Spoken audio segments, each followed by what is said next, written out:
Hey everyone, Andres for the Newsreel here, and in this video I'm finally going to be going over the comparison of different fitness applications that I use for my fitness training. Because if you're not aware, I have been doing some run training and strength training because I have a competition coming up in September, which is a 5K obstacle course called the Gladiator Rock and Run. And it's really something I want to motivate myself to do because I've lost 68 pounds over the summer, and I wanted to keep this momentum going and also iron out my body, of course, because I've never been as fit or cut like this ever in my life. So it's been an incredible journey, and along the way I want to show you the tools that I've used to keep up with my nutritional diary and also my workout routine. So without further ado, let's dive right in. Now, it's a lot easier if all this was a Samsung products, but the only ones I'm using that are Samsung are the Gear S2 and the Gear Fit 2, along with my HTC U11. So I set this one to squeeze, and it opens into the Samsung Health app. Now, I'm going to walk you through the Samsung Health app really quick before I get into the wearables, because this is my go-to application for my fitness diary, because these up here, this section up here, this is my 5K training. I have to go do my run today, and over here are goals that I've set. So my activity, my nutrition, and my sleep, and of course my step counter. And you can arrange a lot of these other squares around here as to, so you can track your water intake, your caffeine, your meals, your exercise routine, recording your metrics, and of course following other things that you're able to do, such as other exercise routines. That's really cool because the Samsung Health application is not limited only to Samsung devices or Galaxy devices. And of course, even better yet, with the Gear S plugin, I'm able to connect these wearables to my HTC U11, so I haven't had to rely on my aging Galaxy S7 to power me through. Now, one cool thing about these is that they're both paired to my HTC U11, but there is a switch on the Gear S plugin. You don't have to manually do this, where you can switch from which device you have actively on your wrist. What's really cool is that there is an auto detective feature through the application and through the devices, that once you put one of these wearables on, it's going to auto detect which one is on and synchronize to that device and keep everything in order. So I find that really awesome and convenient. Now, let's compare to one of the most popular fitness applications out there, and all this is from the Under Armour suite, and MyFitnessPal, which is probably the most famous of nutrition diary applications, is not one of my favorites. This, as soon as you open it, the first thing it launches you to, it just shows you nutrition's remaining up here in terms of whatever you're tracking daily, but it just jumps you into blog and newsfeed, which I never care about because that's not my interest. My interest is trying to get to immediately being able to see all of my nutrition and then start entering things here. Now, I do like somewhat the layout that's here, and of course when it breaks down nutrients, it's a lot better laid out than most applications out there. That's what makes it so robust, which is why so many people love it. I am not one of those people that love it though, because I have to go through different windows so I can get to those options. But most of all is this: premium features.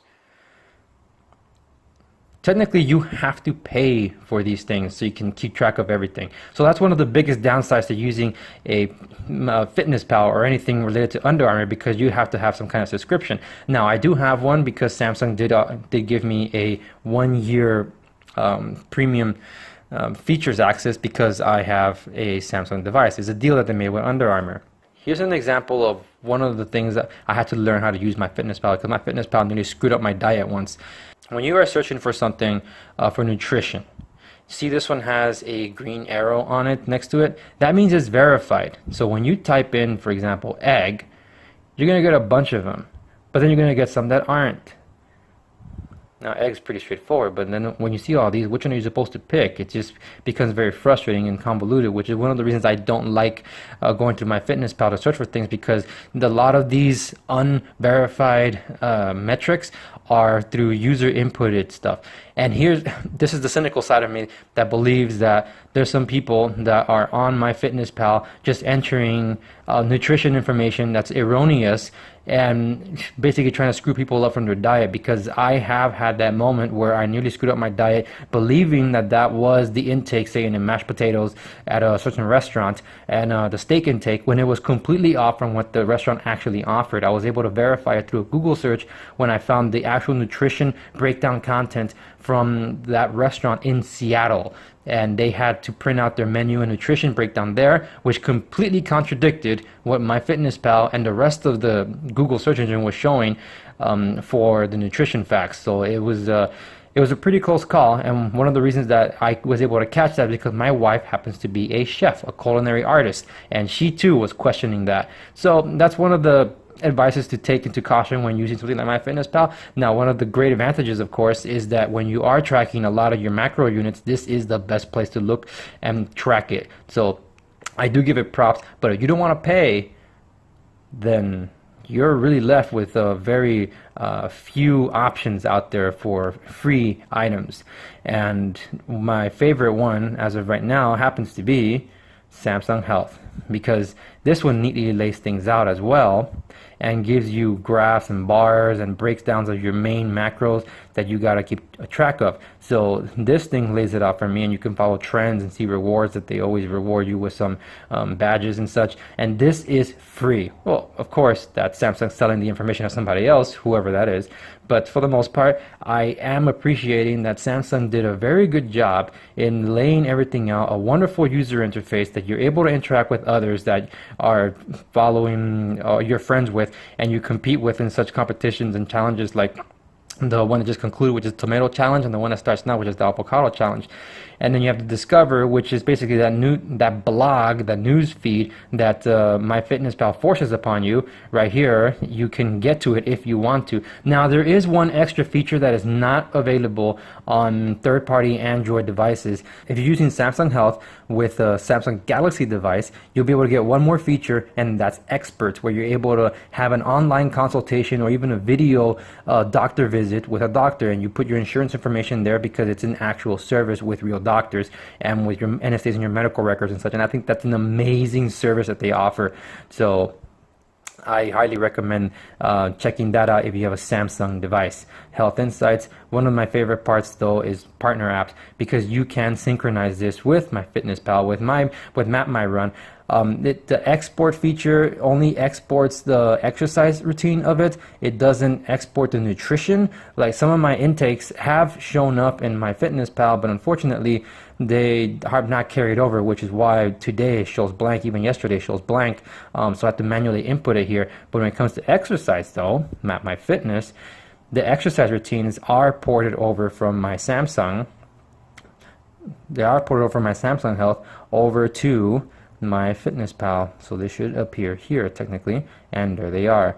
It gives me a general summary of a lot of it. It doesn't give me the specifics on some of them, but it's okay so long as it's logging how much I did and how many calories I lost. It's keeping, for better or worse, a general breakdown of my energy expenditure.